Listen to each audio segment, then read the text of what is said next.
ప్రజల పక్షం 95 న్యూస్ కి స్వాగతం. ముందుగా హెడ్లైన్స్. టమోటా రైతులను ఆదుకునేందుకు తెలుగుదేశం ప్రభుత్వం ముందుంటుంది. సబ్ కలెక్టర్ మేఘ స్వరూప్ తో కలిసి టమోటా యజమానులతో సమావేశం నిర్వహించిన ఎమ్మెల్యే షాజహాన్ బాషా. కారును ఢీకొన్న ప్రైవేట్ ట్రావెల్స్ బస్, చిన్నారి మృతి, ముగ్గురికి తీవ్ర గాయాలు. అగ్రిగోల్డ్ బాధితుల పక్షాన అసెంబ్లీలో గలం వినిపించండి. ఎమ్మెల్యే షాజహాన్ బాషాకు అసోసియేషన్ నాయకుల విజ్ఞప్తి. సానుకూలంగా స్పందించిన ఎమ్మెల్యే. కృష్ణాపురం ఆరవాండ్లపల్లి గ్రామాల మధ్య గురువారం రాత్రి మారణ ఆయుధాలతో దాడికి తెగబడ్డ ఇరు వర్గాలు. కల్పించాలని ఎమ్మెల్యేకి మొరపెట్టుకున్న కృష్ణాపురం ప్రజలు. డీటెయిల్స్ చూస్తే Madanapalle agriculture customer and agent welfare association ఆధ్వర్యంలో సిపిఐ ఏఐటియుసి నాయకులు శుక్రవారం స్థానిక మదనపల్లి శాసనసభ్యులు ఎం షాజహాన్ బాషాను ఆయన నివాసంలో కలిసి త్వరలో జరగబోవు బడ్జెట్ సమావేశాల్లో అగ్రికల్చర్ బాధితుల సమస్యలపై గలం విప్పాలని వినతి పత్రం అందజేశారు. AgriGold customer and agents welfare association నాయకులు మరియు సిపిఐ రాష్ట్ర సమితి సభ్యులు తోపు కృష్ణప్ప, సిద్ధారెడ్డి, ఏఐటియుసి జిల్లా ప్రధాన కార్యదర్శి ఎం సాంబశివలో మాట్లాడుతూ అగ్రిగోల్డ్ కంపెనీ ఆర్థిక మోసాలకు బలై లక్షలాది మంది కస్టమర్లకు, ఏజెంట్లకు సత్వర న్యాయం చేకూర్చుటకు ఈ క్రింది సంతకాలతో కూడిన విజ్ఞాపనను రాష్ట్ర ముఖ్యమంత్రికి సమర్పించడం గురించి అగ్రిగోల్డ్ కంపెనీ యాజమాన్యం 8 రాష్ట్రాల్లోనే 32 లక్షల మంది నుండి పలు స్కీముల పేరుతో ప్రత్యక్షంగా 6,380 కోట్లను డిపాజిట్ రూపంలో స్వీకరించి మన రాష్ట్రంలో 19.52 లక్షల మంది నుండి 3,936 కోట్లను సమీకరించి పరివార్ స్కీముల పేరుతో మరికొన్ని కోట్లు సమీకరించిందన్నారు. కంపెనీ చైర్మన్ గా ఉన్న అవ్వ వెంకట రామారావు ఆయన సోదరులు కంపెనీ డబ్బును ఒక్కొక్కరు 100 కోట్ల వ్యక్తిగత ఆస్తులుగా కుటుంబ సభ్యుల పేర, బినామీ పేర పెద్ద మొత్తాలను దాచుకొని కంపెనీ బోర్డు తిప్పేశారని ఆరోపించారు.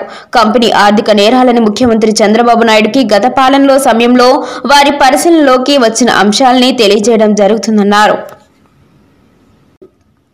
ఇండ్ల స్థలాలకు పనికి వచ్చే వాటిని చిన్న చిన్న ఫ్లాట్లుగాను వేసి ఫ్లాట్లుగా డిపార్ట్మెంట్లకు, బయట కొనుగోలుదారులకు బహిరంగ వేలం ద్వారా విక్రయించి అత్యవసర వైద్య, విద్య, బిడ్డల పెళ్లిళ్లకు లాంటి అవసరాలు ఉన్నవారికి లక్షలు డిపాజిట్ చేసిన చిన్న పొదుపుదారులకు తక్షణం చెల్లింపులకు తగిన ఏర్పాట్లు చేసి మరో డిపాజిట్ దారుడు బలి కాకుండా ఆదుకోవాలన్నారు. ప్రజాప్రతినిధిగా తమ పలుకుబడిన ఉపయోగించి ఆయా వేదికల్లో ఈ బాధ్యతలు, సమస్యలను ప్రస్తావించతో పాటు సీఎం, డిప్యూటీ సీఎంలకు తమ పేరుతో లేఖలు పంపి త్వరితగతిన మన నియోజకవర్గంలోని బాధితులకు న్యాయం చేకూర్చాలన్నారు. దీనిపై ఎమ్మెల్యే స్పందించి నియోజకవర్గంలోని అగ్రిగోల్డ్ బాధితులకు న్యాయం చేసేందుకు కృషి చేస్తానని, ఈ అంశాన్ని సీఎం చంద్రబాబు దృష్టికి తీసుకువెళ్తానని హామీ ఇచ్చారు. ఈ కార్యక్రమంలో AgriGold customers and agent welfare association నాయకులు జీవి వెంకటరమణారెడ్డి, మోహన, మున్సిపల్ వర్కర్స్ యూనియన్ జిల్లా ప్రధాన కార్యదర్శి వర్రి సురేష్ కుమార్, గణేష్ తదితరులు పాల్గొన్నారు. పైన వాళ్లకు ఎవరైతే బాధితులు ఉన్నారో వాళ్ళకి జరిగిన అన్యాయానికి మా అన్న సిపిఐ కృష్ణప్పన్న గారు, రమణారెడ్డి గారు, మా సాంబన్న గారు, సిద్ధయ్య గారు అందరూ తీసుకొచ్చి అర్జీ ఇవ్వడం జరిగింది. నేను తక్షణం రాష్ట్ర ముఖ్యమంత్రి గారికి, హోంమంత్రి గారికి దృష్టికి తీసుకువెళ్ళడం జరుగుతుంది. తప్పకుండా ఎవరైనా కానీ ₹1 కోల్పోతే కూడా వాళ్ళకి చాలా అవసరాలు ఉన్నాయి, కష్టకాలం ఉంది. ప్రభుత్వం బాధ్యత, ప్రభుత్వం పూర్తి స్థాయిగా ఎవరైతే మోసపడ్డారో వాళ్ళకి న్యాయం చేయడానికి ప్రభుత్వం సిద్ధంగా ఉంది. అగ్రిగోల్డ్కు సంబంధించినటువంటి బాధ్యతలు ఈరోజు అధిక వడ్డీ ఇస్తామని, లేకపోతే మీరు పొదుపు చేసుకోండి అని ఏజెంట్లు పెట్టుకొని ఇళ్ల దగ్గరికి వచ్చి చిన్న చిన్న చిల్లర కొట్టు పెట్టుకున్నటువంటి వాళ్ళు కుటుంబాలు పోషిస్తూ ₹1-10 కూడబెట్టి ఇళ్లలో పని చేసుకొని తమ కూతుర్లు, కొడుకులు పెళ్లిళ్ళకో లేదంటే వైద్య ఖర్చులకు ఉపయోగపడుతుందని డబ్బులు దాచుకొని మరి అగ్రిగోల్డ్లో దాచుకున్నటువంటి డబ్బులు ఈరోజు వృధా పాలు కావడం జరిగింది. యాజమాన్యం కోట్లాది రూపాయలు ఆస్తులను కూడగట్టుకొని మరి ఆస్తులు, భూములు, ఇళ్ళు, తర్వాత మిగతా ఉన్నటువంటి ఆస్తులన్నింటినీ వాళ్ళు తీసుకొని మిగతా ఉన్నటువంటి ఈరోజు 3 లక్షల పైన ఈరోజు బాధ్యతలు ఉన్నారు. ఈ బాధ్యతలందరికీ కనీసం ఒక్కసారి ప్రభుత్వం 10,000 రూపాయల చొప్పున 20,000 రూపాయల చొప్పున ఇచ్చింది కానీ గత ప్రభుత్వం ఇప్పటిదాకా ₹1 చెల్లించిన. అప్పుల పాలు అయిపోయి చాలామంది ఆత్మహత్యలు చేసుకున్నారు, చనిపోయినారు, వాళ్ళ కుటుంబాలు ఈదిన పాలు అన్నాయి. గురువారం రాత్రి మదనపల్లి గ్రామీణ మండలం కృష్ణాపురం అరవవాండ్లపల్లికి చెందిన వీరు గ్రామాల ప్రజలు పెద్ద ఎత్తున మారణాయుధాలతో గొడవపడి కృష్ణాపురం గ్రామంకు చెందిన గ్రామస్తులు మహిళలపై దాడి చేసి తీవ్రంగా గాయపరచడంతో భయాందోళనకు గురైన గ్రామస్తులు శుక్రవారం ఉదయం మదనపల్లి ఎమ్మెల్యే షాజహాన్ బాషాను కలిసి తమపై అరవవాండ్లపల్లికి చెందిన వారు దాడి చేసి తీవ్రంగా కొట్టారని గ్రామంలోకి అరవవాండ్లపల్లి ప్రజలు రాకుండా తమకు న్యాయం చేయాలని ఫిర్యాదు చేశారు. దీనిపై స్పందించిన ఎమ్మెల్యే ఇరు గ్రామాల ప్రజలు శాంతియుతంగా మెలగాలని, శాంతి భద్రతల విషయం పోలీసులు చూసుకుంటారని, గ్రామంలో పికెటింగ్ ఏర్పాటు చేసి శాంతి పద్ధతులను కాపాడుతారని హామీ ఇచ్చారు. ఈ కార్యక్రమంలో కృష్ణాపురం గ్రామానికి చెందిన సుబ్రహ్మణ్యం, భారతి, కృష్ణయ్య, లక్ష్మీదేవి, రోజా, మంజులమ్మ, బుజ్జమ్మ, శంకరమ్మ, ఆనంద, బాలు, పెద్ద సంఖ్యలో మహిళలు, గ్రామస్తులు పాల్గొన్నారు. అదే విధంగా మళ్ళా ఇంకొక పల్లి అరవాండ్ల వాళ్ళ పల్లి, 2 పల్లెల్లో కొంచెం ఏదో పిల్లలు గొడవలు జరిగినాయి. ఇవి చాలా మంచిది కాదు. ప్రభుత్వం అనేది ఉంది, వీళ్ళకు లా అండ్ ఆర్డర్ మెయింటైన్ చేసేదానికి పూర్తి స్థాయిగా పోలీస్ వ్యవస్థ ఉంది.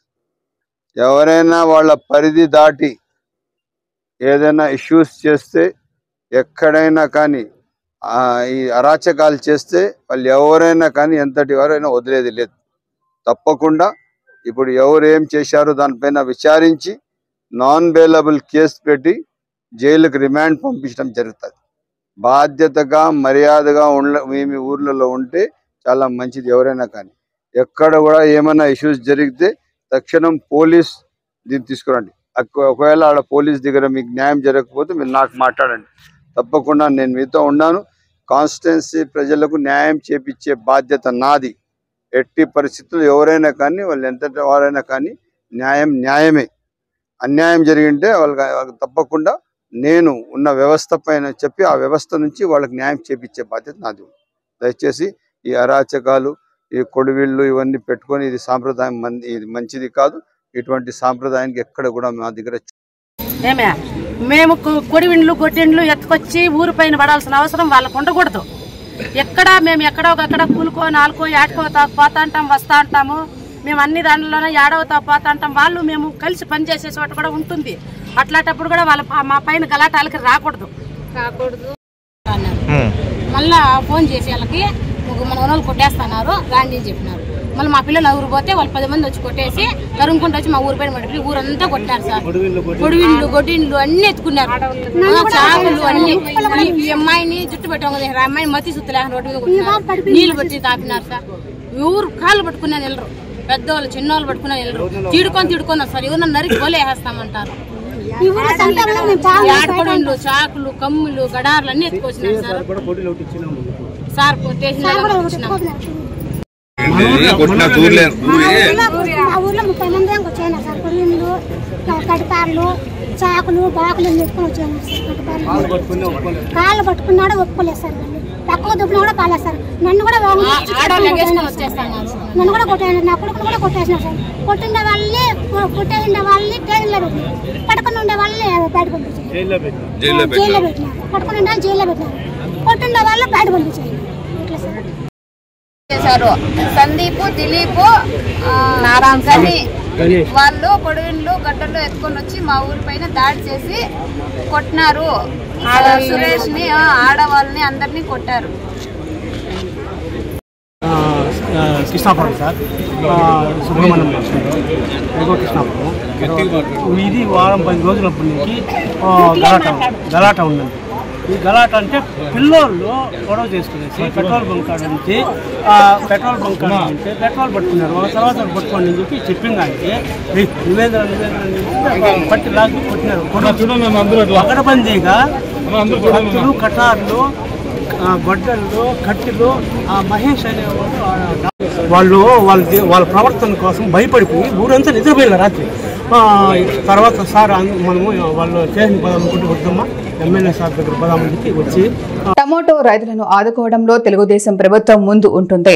సబ్ కలెక్టర్ మేఘా స్వరూప్ తో కలిసి టమోటో యజమాని సమావేశంలో పాల్గొన్న ఎమ్మెల్యే షాజహాన్ బాషా మదనపల్లి టమాటా మార్కెట్లో టమాటా ధరలు పతనమై రైతులు తీవ్ర ఇబ్బందులు ఎదుర్కొంటున్న నేపథ్యంలో రైతులను ఆదుకునేందుకు ముందస్తుగా చర్యలు చేపట్టిన తెలుగుదేశం ప్రభుత్వం శుక్రవారం స్థానిక టమాటో మార్కెట్ యార్డ్ నందు టమాటో మండి యజమానులతో sub collector Meghaswaroop MLA Shahjahan భాషలో సమీక్ష నిర్వహించారు. రైతులకు గిట్టుబాటు ధరను కల్పించే దిశగా ప్రభుత్వం చర్యలు చేపట్టేందుకు అవకాశాలను గుర్తిస్తున్నట్లు ఎమ్మెల్యే తెలిపారు.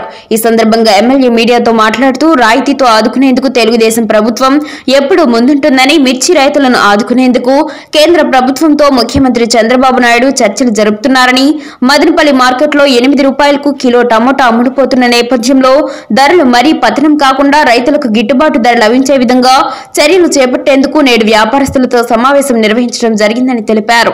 ఈ కార్యక్రమంలో మార్కెట్ కమిటీ సెక్రటరీ అభిలాష్, అమాలి అసోసియేషన్ కాసిం, మండి యజమానులు నాగయ్య, విజయమ్మ, నాగమణి, చిన్న మహేష్, మల్లికార్జున్ నాయుడు, సురేందర్ రెడ్డి, రఘుపతి నాయుడు, షంషీర్, కమలమరి కృష్ణ, పెద్ద సంఖ్యలో తెలుగుదేశం పార్టీ కార్యకర్తలు పాల్గొన్నారు.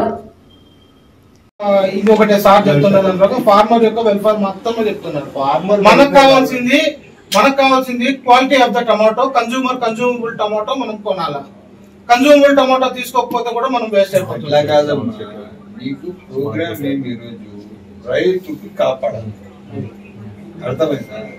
ఈ కాన్సెప్ట్ లో మనం పోవాలి. దానికి మనం ఏం చేయాలా? ఇప్పుడు వాళ్ళు వచ్చి ట్రేడర్, ఆయన వచ్చి రైతు, వాళ్ళ ఇద్దరు మధ్యలో ఒక బాండింగ్ ఉంది. మనం అది బ్రేక్ చేయలేము. మనం చేయాల్సిందంటే రైతుకు మనం కాపాడాలంటే రైతుకు మనం ఏం చేయాలంటే 600 తిరుపతి రూరల్ మండలం ఆర్సీపురం జంక్షన్ లో రోడ్డు ప్రమాదం జరిగింది. రోడ్డు దాటుతున్న కారును ప్రైవేట్ ట్రావెల్స్ బస్సు వేగంగా వచ్చి ఢీకొట్టింది. ఈ ఘటనలో 3 ఏళ్ల హరిప్రియ అక్కడికక్కడే మృతి చెందింది. మరో 3కి తీవ్ర గాయాలయ్యాయి. పుట్టపర్తి జిల్లా కదిరి పట్టణం ఓబులదేవి చెరువు గ్రామానికి చెందిన భార్యాభర్తలు వేణుగోపాల్, అశ్విని కుటుంబం కారులో శ్రీకాళహస్తి శివుని దర్శనం చేసుకుని తిరుమలకు వెళుతుండగా ఘటన చోటు చేసుకుంది. పంచాయతీలను టీబీ రహిత పంచాయతీలుగా తీర్చిదిద్దడానికి ప్రతి ఒక్కరూ బాధ్యత వహించాలని మదనపల్లి ప్రభుత్వ ఆసుపత్రి నందు టీబీ విభాగంలో ఆరోగ్య కార్యకర్తలు, మిడ్ లెవెల్ హెల్త్ వర్కర్లు, ఆశా కార్యకర్తలతో టీబీ విభాగం సీనియర్ ట్రీట్మెంట్ సూపర్వైజర్ ప్రభాకర్ సమీక్ష నిర్వహించారు.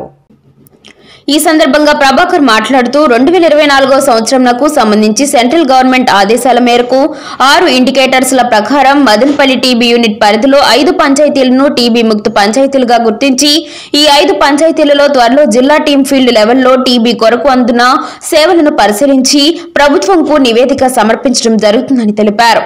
ఇందులో ప్రధానంగా 1000 మంది జనాభాకు ఎంతమంది టీబీ అనుమానితులను గుర్తించారు, ఎంతమందికి టీబీ నిర్ధారణ అయింది, నిర్ధారణ అయిన వారికి ఎన్పీవై పథకం కింద వారి అకౌంట్ నందు అమౌంట్ పడిందా లేదా, పీఎంటీబీఏ పథకం కింద దాతల సహకారంతో పౌష్టికాహారం అందిందా లేదా పరిశీలించి అన్ని కరెక్ట్ గా ఉన్నచో ప్రభుత్వం టీబీ రహిత పంచాయతీగా గుర్తించి పథకాలు అందివ్వడం జరుగుతుంది అని, ఈ కార్యక్రమంలో పంచాయతీ అధికారులు, ఆరోగ్య సిబ్బంది పరస్పర సహకారంతో దిగ్విజయం చేయాలని తెలిపారు. పెంచుపాడు, కొత్తవారిపల్లి అండ్ వెంకప్పకోట పంచాయతీలు సెలెక్ట్ చేయడం జరిగింది. ఇది సెంట్రల్ గవర్నమెంట్ వారు సెలెక్ట్ చేసి వాళ్ళు నిర్దేశించిన మార్గదర్శకాల ప్రకారం ఈ 5 సబ్ సెంటర్లు, ఈ 5 పంచాయతీల్లో టీబీకి సర్వీసెస్ ఏ విధంగా అందుతున్నాయో వెరిఫై చేయడానికి సోమవారం నుంచి శనివారం వరకు సెంట్రల్ నుంచి టీం ఒకటి పంచాయతీల్లో విజిట్ చేయడం జరుగుతుంది. ఈ పంచాయతీలలో టీబీ కొరకు 1000 పాపులేషన్కి 30 సస్పెక్ట్స్ ఖచ్చితంగా పంపించారు, లేదంటే 30 మంది అనుమానితులను ఫీల్డ్ సిబ్బంది గుర్తించి పంపించారా లేదా వెరిఫై చేయడం జరుగుతుంది. అలాగే 1000 మంది జనాభాకి ఒక నోటిఫికేషన్, అంటే టీబీ అని నిర్ధారణ అయి మందులు మింగారా లేదా అని చూస్తారు. అలాగే 2 సంవత్సరాల్లో ఎంతమంది టీబీ పేషెంట్లు మందులు మింగి నయమయ్యారో వెరిఫై చేయడం జరుగుతుంది. అలాగే ఈ 2 సంవత్సరాల్లో ఎవరైతే టీబీ కొరకు మందులు మింగారో వాళ్లకు నిక్షయ పోషణ యోజన పథకం కింద వాళ్ళకి ఏమన్నా అమౌంట్ గవర్నమెంట్ వాళ్ళు ఇచ్చారు లేదా వెరిఫై చేయడం జరుగుతుంది. అలాగే ప్రధానమంత్రి టీబీ ముక్త అభయాన్ ప్రోగ్రాం కింద వాళ్లకు దాతల సహకారంతో ఏమన్నా ఫుడ్ గ్రెయిన్స్ ఇచ్చారు లేదా, ఈ 6 ఇండికేటర్స్ మీద వెరిఫై చేసి వాళ్ళు టీబీ ఫ్రీ ముక్త పంచాయతీగా సెలెక్ట్ చేయడం జరుగుతుంది. సో ఇది సెలెక్ట్ చేసిన తర్వాత ఇందులో భాగంగా వాళ్ళు ఖచ్చితంగా ఆ పంచాయతీలు ఏమన్నా వీళ్ళు నిర్దేశించిన మార్గదర్శకాలన్నీ కరెక్ట్గా అనుసరించారు లేదా చూసి సెలెక్ట్ చేస్తే వాళ్ళకు బ్రాంజ్ మెడల్ కానీ, గోల్డ్ మెడల్ కానీ, సిల్వర్ మెడల్ కానీ గవర్నమెంట్ తరఫున ఇవ్వడం జరుగుతుంది అన్నమాట. ఇది టోటల్గా సెంట్రల్ గవర్నమెంట్ వారి ఆధ్వర్యంలో జరుగుతుంది. దీనికి రాష్ట్ర JD sir doctor Ramesh sir గారు, అలాగే జిల్లా క్షయ నివారణాధికారిని డాక్టర్ శైలజ మేడం గారి నేతృత్వంలో మదనపల్లి డివిజన్కి doctor Ramesh Babu sir, doctor Sridhar sir, doctor Furqan సార్ని టీం మెంబర్స్గా ఏర్పాటు చేయడం జరిగింది. ఈ ముగ్గురు టీం మెంబర్స్ ప్లస్ వచ్చి టీవీ సిబ్బంది, అలాగే సంబంధిత పిఎస్సి మెడికల్ ఆఫీసర్లు, ఫీల్డ్ సిబ్బంది అందరూ ఫీల్డ్కి వెళ్ళి ఈ రికార్డ్స్ అన్ని వెరిఫై చేసి వీళ్ళు పంపించిన డేటా కరెక్ట్గా ఉందా లేదా వెరిఫై చేసి సర్టిఫికేట్స్ అనేవి కన్సర్న్డ్ పంచాయతీ అధికారులతో సమన్వయం చేసుకొని పంపడం జరుగుతుంది గవర్నమెంట్ వారికి. శ్రీకాళహస్తి డీఎస్పీ నరసింహమూర్తి సమాచారం మేరకు శ్రీకాళహస్తి రాజీవ్ నగర్ కాలనీలో మృతదేహం ఉన్నట్లు స్థానికులు బహిర్భూమికి విచ్చేసి ఇసుక అవసరం మేరకు తీస్తుండగా మృతదేహం లభించిందని తెలిపారు. మృతదేహాన్ని వెలికితీసి పోస్ట్ మార్టం నిమిత్తం శ్రీకాళహస్తి ఏరియా హాస్పిటల్ కి తరలించారు. గుర్తు తెలియని వ్యక్తి మృతదేహంగా కేసు నమోదు చేసి దర్యాప్తు చేస్తున్నట్లు ఆయన తెలిపారు. సిఐ తిమ్మయ్య, తొట్టంబేడి ఎస్ఐ ఈశ్వరయ్య సిబ్బంది పాల్గొన్నారు.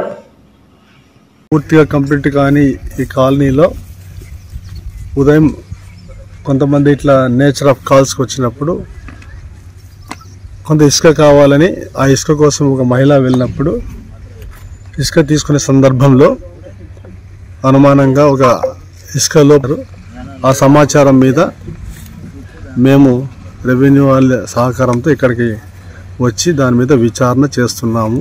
పూర్తిగా ఎవరు ఏమిటి అనేది ఇంకా తెలియలేదు. దర్యాప్తు చేయడం ప్రారంభించాము.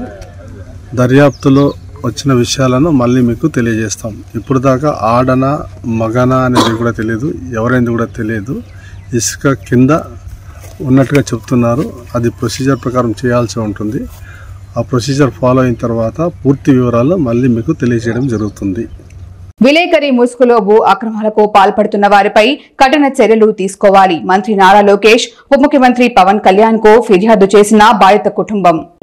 రామపురం మండలం దిగవగొట్టుడుకు చెందిన రమణయ్య కుమారుడు శంకరపు శ్రీనివాసులకు చెందిన సర్వే నెంబర్ 9-4 నందు 1.68 సెంట్ల భూమికి సంబంధించి అన్ని రికార్డులు 1B పాస్బుక్లు కలిగి ఉన్న మాపై మోడం నాగరాజు అనే వ్యక్తి గొడవకు వచ్చి మేము పల్లెలో లేని సమయంలో మా భూమిని దున్ని దౌర్జన్యానికి పాల్పడుతున్నారని, అక్రమార్కులకు తోడుగా ఓ ఛానల్ విలేకరి మేము ఇంటి వద్ద లేని సమయంలో మోడం నాగరాజుతో కలిసి మా ఇంటి వద్దకు వచ్చి మా అమ్మానాన్నలపై దాడులకు తెగబడి భయభ్రాంతులకు గురి చేస్తున్నారని బాధితుడు శంకరపు శ్రీనివాసులు ఆవేదన వ్యక్తం చేశారు. అన్నమయ్య జిల్లా ఎస్పీ మంత్రి రాంప్రసాద్ రెడ్డి స్పందించి మాకు న్యాయం చేయాలని సామాజిక మాధ్యమాల ద్వారా ఉప ముఖ్యమంత్రి పవన్ కళ్యాణ్, మంత్రి నారా లోకేష్లకు ఫిర్యాదు చేశారు. హలో, అందరికీ నమస్కారం. నా పేరు శ్రీనివాసులు. మా అమ్మ పేరు శంకరపు రెడ్డమ్మ, మా నాన్న పేరు శంకరపు రమణయ్య. మా ఊరు దిగొడ్డు రామాపురము. మేము గత 35 ఏళ్లుగా అనుభవిస్తున్న భూమిని ఆక్రమించేందుకు ప్రయత్నిస్తున్నారు. అతని పేరు మోడెం నాగరాజు, కొట్ట మణికంఠ. అతను విలేకరిని చెప్పుకొని భూ అక్రమాలు ఎక్కువ చేస్తున్నాడు. ఈ మధ్యనే కాదు, గత 5 ఏళ్లుగా భూ అక్రమాలు ఎక్కువ చేస్తున్నాడు. అతని మీద కేసులు కూడా 5-6 ఉన్నాయి. కోర్టు కేసులు వేసి అతను సెటిల్మెంట్కి పిలిపించి భూ అక్రమాలు చేస్తున్నాడు ఎక్కువ. మా భూమికి సంబంధించిన అన్ని డాక్యుమెంట్స్ మా దగ్గర ఉన్నాయి. ఇతను విలేకరిని చెప్పుకొని అందరికి మోసం చేస్తూ విలేకరిని ముసుగులో నన్ను ఎవరు ఏమి చేయలేని భ్రమతో ఇలా చేస్తున్నాడు. ఇతను కఠిన చర్యలు తీసుకోవాలని ఆశిస్తున్నాను. కన్న తల్లిని మించిన దైవము, మాతృభాషకు మించిన మాధుర్యం మరొకటి లేదని ప్రభుత్వ జూనియర్ కళాశాల ప్రిన్సిపల్ గోపతి బాలకృష్ణమూర్తి పేర్కొన్నారు. శుక్రవారం పట్టణంలోని ప్రభుత్వ బాలికల జూనియర్ కళాశాలలో ప్రిన్సిపల్ అంతర్జాతీయ మాతృభాషా దినోత్సవం ఘనంగా జరుపుకున్నారు. ఈ సందర్భంగా ఆయన మాట్లాడుతూ దేశ భాషల యందు తెలుగు లెస్స అని శ్రీకృష్ణదేవరాయలు తెలిపారన్నారు. ప్రతి ఒక్కరూ తెలుగువాడిగా పుట్టినందుకు గర్వపడాలని, మాతృభాష అందరికీ ఉగ్గుపాల వంటిదని అన్నారు. తెలుగు అధ్యాపకులు మరియు తెలుగు భాషా పరిరక్షణ సమితి అధ్యక్షులు డాక్టర్ తాళంబేడు సాయి శంకర్ రెడ్డి మాట్లాడుతూ తెలుగు భాష యొక్క ప్రాశస్త్యం అంతర్జాతీయంగా గన్నెక్కిందన్నారు. పద్య విద్యకు, పట్టుకమ్మ అవధాన విద్యకు ఆలవాలం తెలుగు భాష అని, తెలుగు భాషలోని ఛందస్సు ఏ భాషలో కూడా లేవని, ప్రపంచంలోనే ఏకైక గుండ్రకత్తు కలిగిన భాష ఒక్క తెలుగు భాషని అన్నారు. తెలుగు వారిగా జన్మించడం, తెలుగు భాష మాట్లాడడం మన పూర్వజన్మ సుకృతమని వారు అన్నారు. ఈ కార్యక్రమంలో కళాశాల ఎన్ఎస్ఎస్ అధికారి ఎస్ రెడ్డప్పరెడ్డి, సీనియర్ అధ్యాపకులు శివపార్వతి, శ్రీదేవి, మాలతి, రమణ, అధ్యాపక సిబ్బంది, అధ్యాపకేతర సిబ్బంది, విద్యార్థులు పాల్గొన్నారు. అనుక్షణం ప్రజల పక్షం 95 న్యూస్ ఇంతటితో సమాప్తం. తిరిగి రేపటి బులెటిన్లో మళ్ళీ కలుసుకుందాం. అంతవరకు సెలవు. నమస్కారం.